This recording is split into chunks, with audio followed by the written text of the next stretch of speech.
Devil's Mouth and Bear McCreary. One of the things I like about his composing is the location is a character, the protagonist is a character, the villain's a character. For Devil's Mouth, how did you approach making sure it wasn't just a shark movie? For everybody had the world was also had its own distinct sound and music.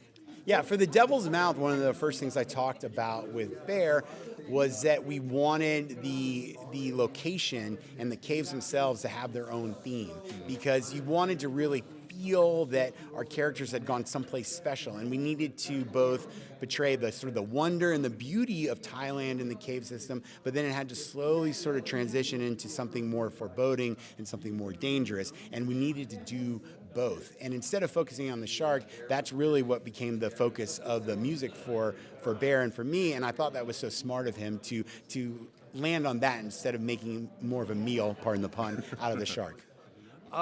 We have a lot of music students in the audience, film composer students in the audience.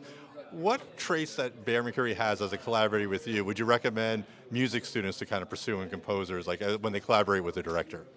I mean, Bear, for me, one of the reasons why I keep coming back to Bear, and it's my third film with Bear, is that he is a storyteller above all else. I mean, don't get me wrong, he's a really supremely talented musician, but I never feel like I am talking to a musician when I'm talking to Bear. I feel like I'm talking to a storyteller. And what he does is he then takes those story points and he figures out how to support them musically, and that literally is his job. So I don't have to talk to him about music. I talk to him about story.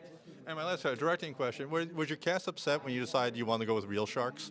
No CGI, no animatronics. Were they bothered by it? Did you get some flack with SAG? Listen, I had to replace a few of them because, things happen. Sharks eat. No, we didn't have any real sharks. No actors were hurt in the making of our film. But I tell you what, they did a lot of their own stunts. They learned how to do breath holds. Yeah. They learned how to scuba dive. We were kayaking in the mountains of Thailand, just going up to mouths of caves. I mean, they were down for the adventure, and they worked really, really hard, and they did some difficult stuff, but no real sharks were used.